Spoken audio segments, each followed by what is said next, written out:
میں جسمانی طور ناخیز افراد کا دن منایا جا رہا ہے اور اس دن کی مناسبت سے بہت ساری چیزیں کہی بھی گئیں، بہت ساری چیزیں سنی بھی گئیں، لیکن زندگی کے کچھ ایک طلب تجربات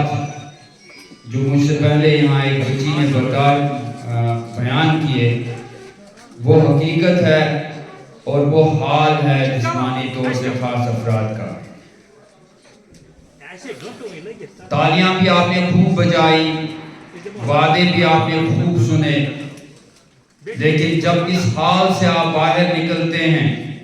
اور جب آپ 3 دسمبر سے 4 دسمبر میں آتے ہیں، یہ وعدے بھی وفا نہیں ہوتے ہیں اور حال وہی رہتا ہے، حال نہیں بدلتا ہے۔ جسمانی طور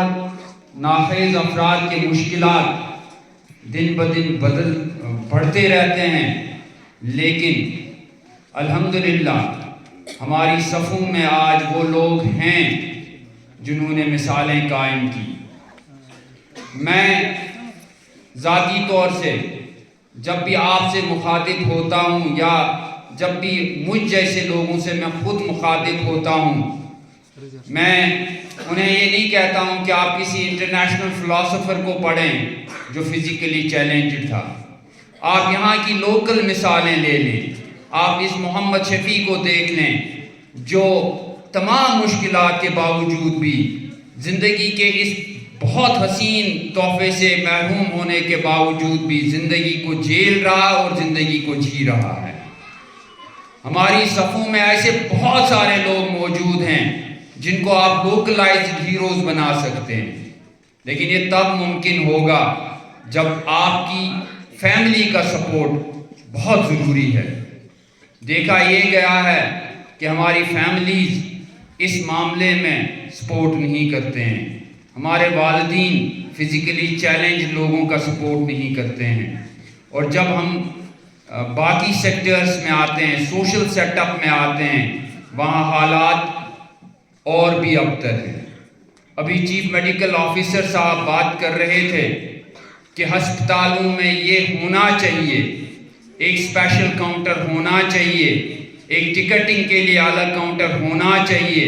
ہونے کو تو بہت کچھ ہونا چاہیے، لیکن گراؤنڈ پہ کیا ہے اس حقیقت سے آپ بھی واپس جانتے ہیں، وہ حقیقت میں بھی جانتا ہوں۔ آپ نے ڈرامہ دیکھا یہاں پہ، اسکولوں میں یہ ہونا چاہیے، ہمارے کسی بھی اسکول میں،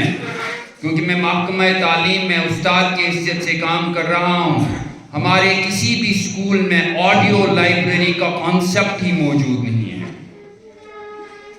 یہ کشمیر یونیورسٹی میں اقبال لائبریری میں یہ کانسیپٹ ہے، اس کے بعد جو ہمارے کالجز ہیں، گنے چنے کالجز میں آڈیو لائبریری ہے، ہائر سیکنڈریز میں یہ فیسلٹی ہی نہیں ہے، مڈل اور پرائمری اسکولوں کی تو بات دور ہے۔ ہمارے پاس کوئی ڈیجیٹل بک کا کانسیپٹ نہیں ہے۔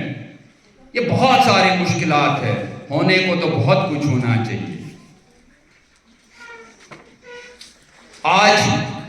جب ہم 3 دسمبر کی اس تقریب کو منا رہے ہیں، میں اپنے آپ کو نہ اتنا بڑا سمجھتا ہوں کہ میں آپ کو کوئی میسیج دوں، لیکن آپ میں سے ہوں، آپ کی طرح زندگی کے ان مشکلات کو جھیلا ہے، لیکن میں بہت مرہون منت ہوں اور بہت خوش قسمت بھی اپنے آپ کو سمجھتا ہوں کہ ایک ایسی فیملی کا سپورٹ ملا جس فیملی نے مجھے پڑھنے کا حوصلہ دیا اور آگے بڑھنے کا حوصلہ دیا۔ میں جتنے بھی والدین یہاں پہ ہیں ان سے انتہائی ادب کے ساتھ ملتمس ہوں کہ ان بچوں کی رکھوالی کرنا آپ پہ فرض بنتا ہے، اور ان کی نگہداشت اسی طرح کیجئے جس طرح آپ باقی بچوں کی نگہداشت کرتے ہیں۔ ابھی یہاں پہ ایک بچی بتا رہی تھی کہ جب میں نارمل تھی، میں مانتا ہوں کہ وہ آج بھی نارمل ہے، اور فزیکل ڈسیبلٹی کوئی اب نارملٹی نہیں ہے، اور اس نے چند ایک آنسو یہاں پہ ان کے گرے۔ ہاں جذباتی ہوتا ہے انسان، لیکن میں اس بچی سے کہنا چاہتا ہوں کہ یہ اس سٹیج پہ آپ کے آخری آنسو گرے ہوں گے، کیونکہ زندگی آپ کو اور بہت کچھ دے گی آگے، بہت ساری مشکلات ہوں گی آپ کو، لیکن وہ راحت اندوری صاحب کا شعر ہمیشہ یاد رکھیے گا کہ شاخوں سے جو ٹوٹ جائیں وہ پتے نہیں ہیں ہم،